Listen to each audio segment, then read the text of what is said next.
Graça e paz, meus queridos, uma boa tarde de salvação. Que Deus esteja te abençoando, abençoando sua família, sua casa, abençoando seu local de trabalho, você estando lá ou não, visitando toda a sua parentela nessa data especial que o Senhor tem nos preparado para entrarmos hoje na abordagem de um tema muito delicado, meu querido.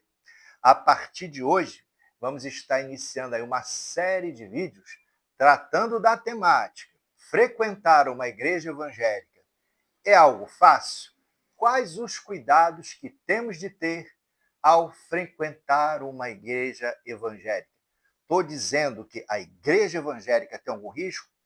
A minha preocupação são aqueles que estão ainda na condição de serem apenas frequentadores de igreja. A igreja espiritual não nos traz nenhum problema, ao contrário, ela trabalha em favor do reino e vai ajudar todo aquele que estiver entrando ali nas suas dependências a terem um compromisso com o Senhor Jesus, a andarem na presença dele. Mas o tema de hoje é justamente um tema desconfortável.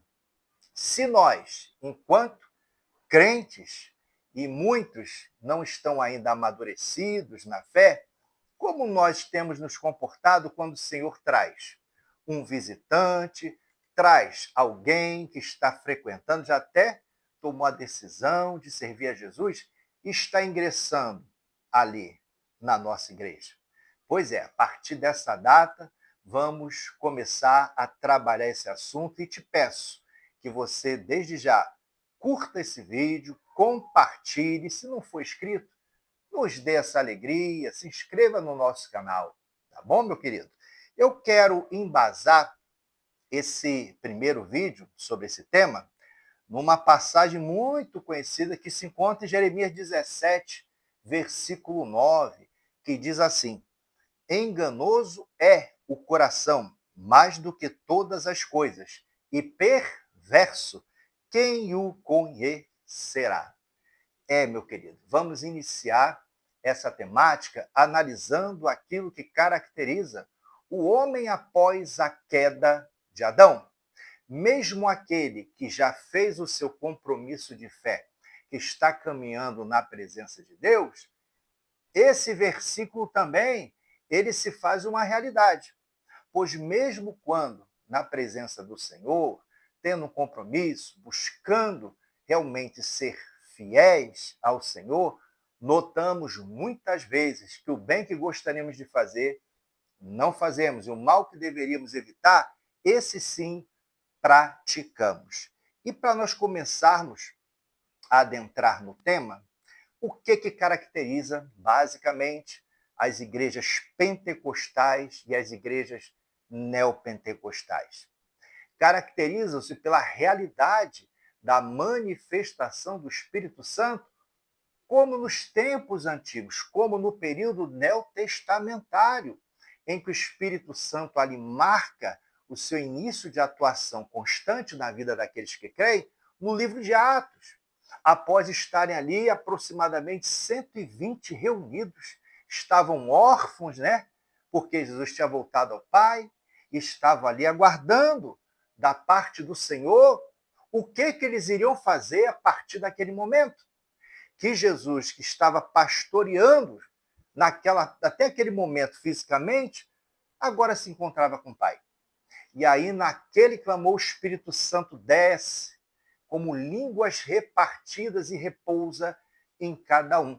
Então, a característica primordial das igrejas pentecostais e neopentecostais é a ação ativa do Espírito Santo, a manifestação de dons, sinais evidentes que vão ali mostrar a presença de Deus em meio ao exercício da nossa cristandade. E para iniciarmos esse tema, eu quero, primeiramente, com todo respeito, se não fosse assim, eu também não seria um cristão pentecostal. Nós reconhecemos o serviço atuante da igreja.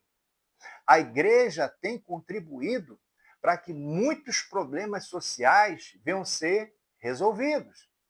É a igreja evangélica, a partir do Espírito Santo, que tem dado uma resposta positiva para aqueles que estão enfermos, para aqueles que estão com seus relacionamentos destruídos, pessoas presas em vícios, pessoas com os mais variados problemas, os mais variados conflitos. O Senhor tem agido também a partir da igreja.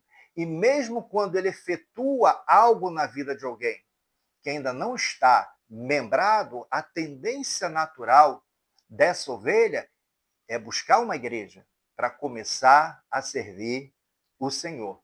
Então, quero destacar o meu respeito a todas as denominações, ao serviço admirável que já fazem há muitos anos aqui no Brasil. Na verdade, há mais de uma centena de anos, algumas atuantes, ali indo nos locais mais simples, mais afastados do Brasil e fazendo com que vidas, pelo poder de Deus, sejam transformadas.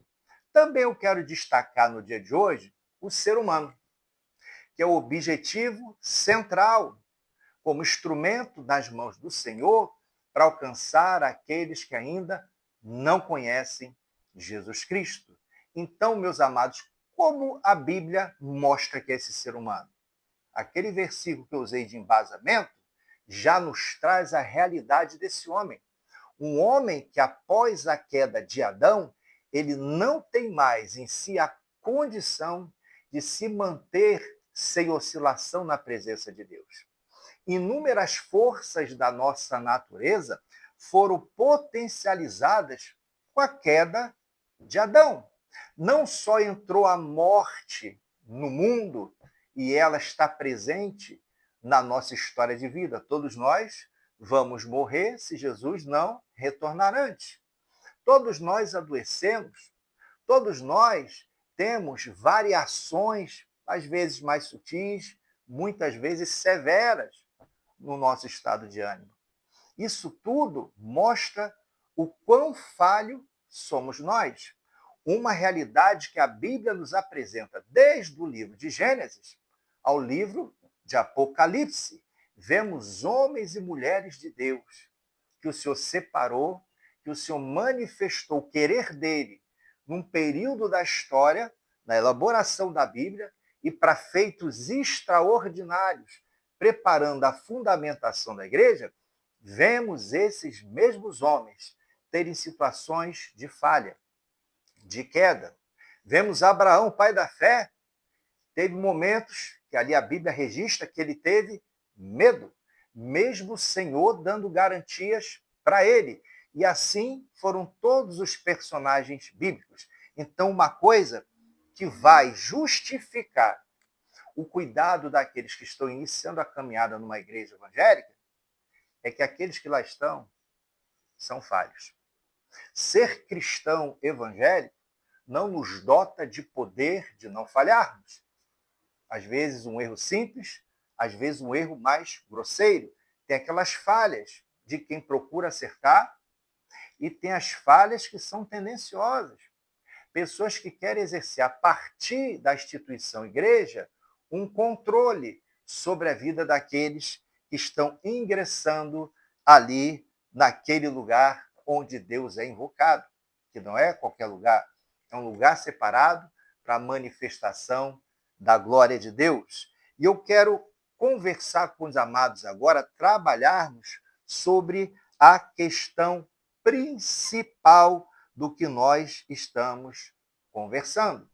Como eu já falei, nem todos aqueles que encontramos dentro da igreja são pessoas que já estão verdadeiramente transformados. Lembrando que até os transformados, eles erram.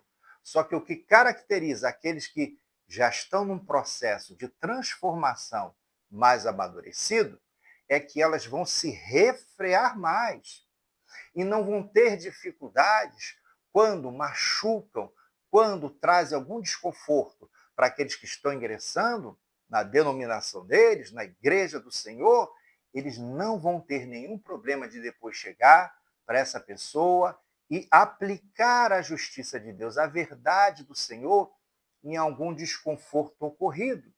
Vão pedir perdão, vão reconhecer os seus erros, vão procurar negar-se, como fala em Romanos 14, em favor do neófito, em favor daquele que se encontra mais enfraquecido na fé.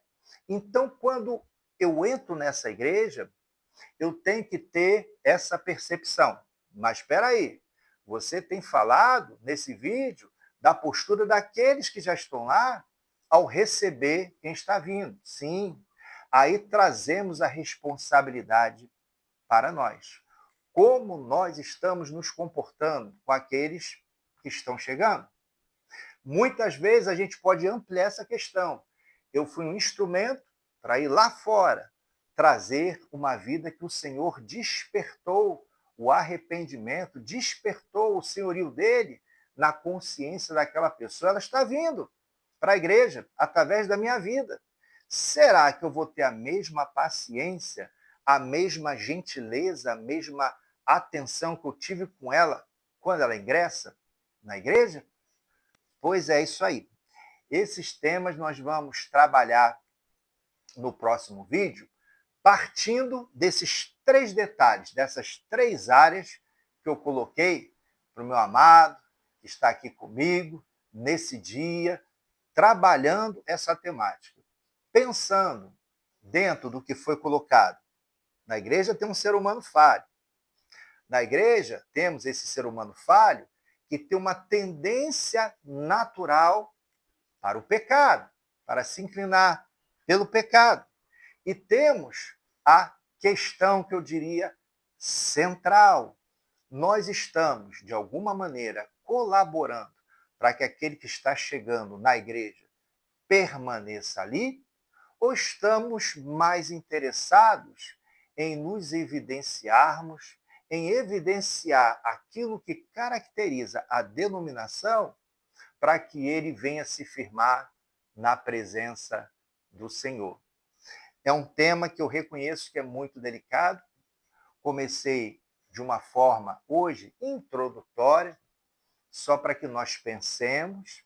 Eu não quero, nesse primeiro momento, trabalhar necessariamente as qualidades, mesmo porque qualidade nenhuma provém de nós. Tudo aquilo que demonstramos tem a ver com a obra de Deus nas nossas vidas. Então, as qualidades que, de repente, lá no finalzinho, no último vídeo, eu vou colocar, mas você tem que fazer, né, Fábio? Só bater, só apontar as falhas? Sim, eu vou colocar. Mas a nossa preocupação maior tem que ser com aquilo que não temos demonstrado, que não temos nos esforçado. A qualidade, como eu já falei, provém do Senhor. Eu não tenho que me preocupar com aquilo qualitativo que ele manifesta através da minha vida para que eu continue sendo um convite para aquele que está ingressando, para aquele que está dando um voto de confiança à denominação a qual eu pertenço, para que ela, a partir dali, ela venha buscar uma intimidade com o Senhor. No dia da manhã, eu vou trazer mais alguma coisa sobre essa temática. Vamos começar a trabalhar propriamente em questões que aqueles que estão chegando na igreja evangélica, eles se sentem muito desconfortáveis. Por mais que procuremos acertar, será que aquilo que estamos fazendo não é passível de uma crítica, de uma melhoria? Pois bem, amanhã vamos entrar em detalhes. O que consiste essas dificuldades? Vamos analisá-las, baseado na experiência que eu tive, quando há 30 anos atrás eu me aproximei de uma igreja evangélica, e o que a gente vem ouvindo ao longo desse tempo. E vamos também dedicar um dos vídeos para falar com mais detalhe sobre essa igreja de hoje em dia, a igreja evangélica dos últimos 10 anos, o que a tem caracterizado, seja ela uma visão pentecostal ou neopentecostal. Será que a centralidade continua em Jesus ou a centralidade passou a estar no homem que anuncia a Jesus Cristo? Eu espero que você tenha se interessado pelo tema. Eu gostaria de provocá-lo.